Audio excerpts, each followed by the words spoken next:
Cousins Brian and Leon Dewan combine music, art, and invention in Dewanatron, a family of electronic instruments they design and build that fuses music with technology in unpredictable ways. You can hear their swarmatron on the soundtrack of the movie The Social Network.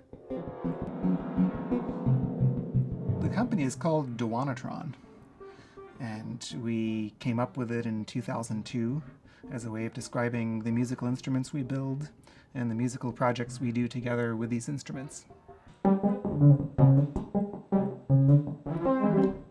My father's family came from Lebanon. The whole family was Sephardic Jew, and they'd left Lebanon for political reasons because it was still under Turkish rule. And my dad grew up in New York, and he was an inventor.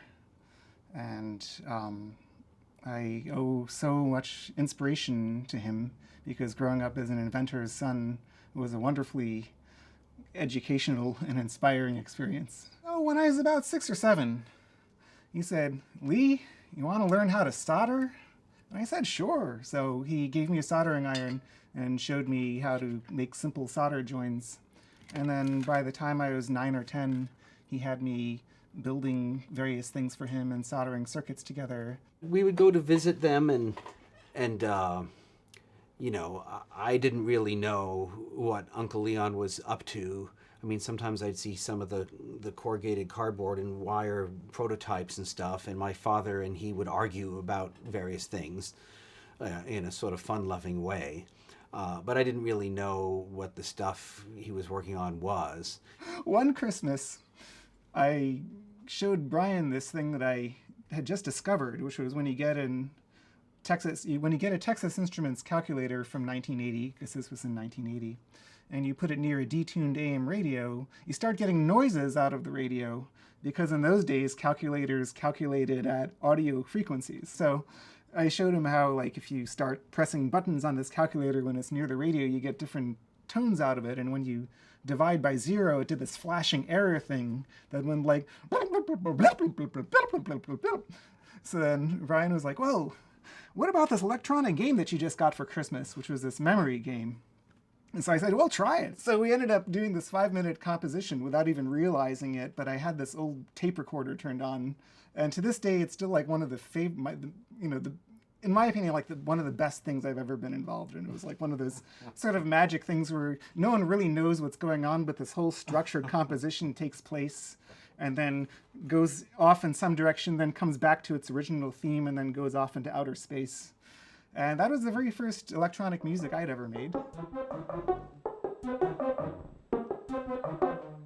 Well, I when I was a little kid, I liked the idea of being a scientist. That wasn't really what I was cut out for, though I was interested in it. But I was mostly interested in drawing, art, and also music. And my father played organ, and my brother Ted and I both grew up playing organ because he played organ. And so that was a big part of my growing up, and that was my orientation with music. And later I got into things like zithers and auto harps and stuff like that.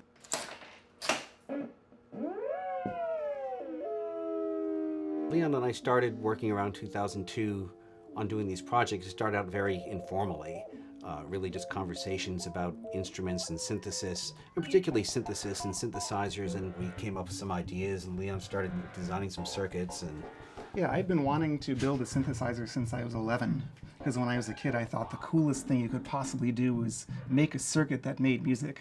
This is called the dual primate console because it requires 2 people to operate it.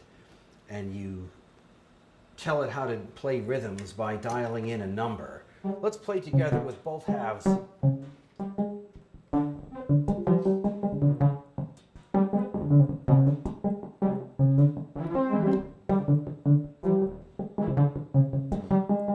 So what a synthesizer is a way of generating sound with electricity, and you have a collection of devices to shape different aspects of the sound.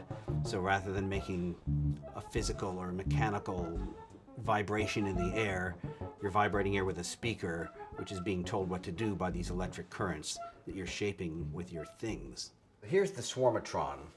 The way the swarmatron works is you have a couple of these ribbons that control it that you play it with. This is the pitch ribbon, and you it'll articulate when you press down on the ribbon, and then you can move the pitch up and down like this.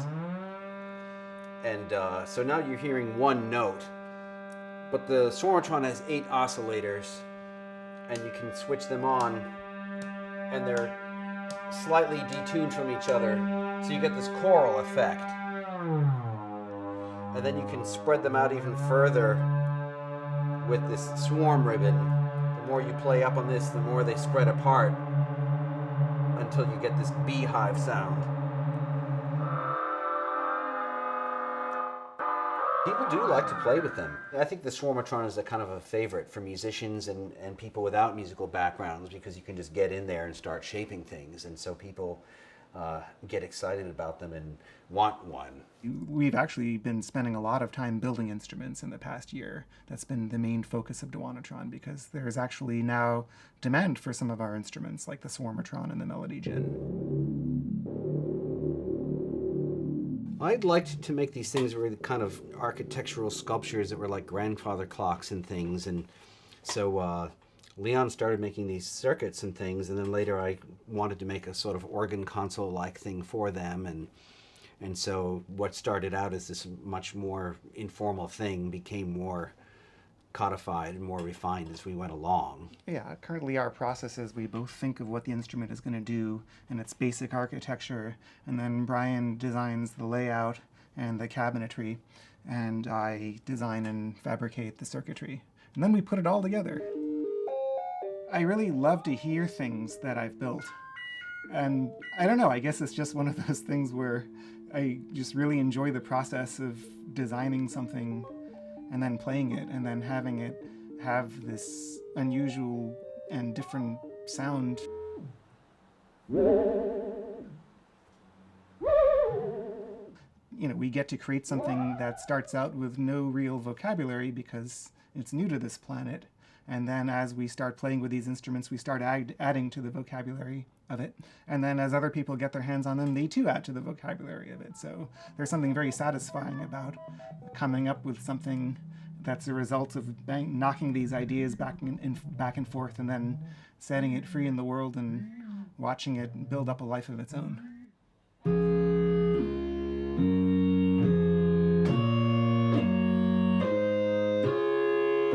Whatever you do, if you can do something that's off the beaten path and original and enjoy it, go with it.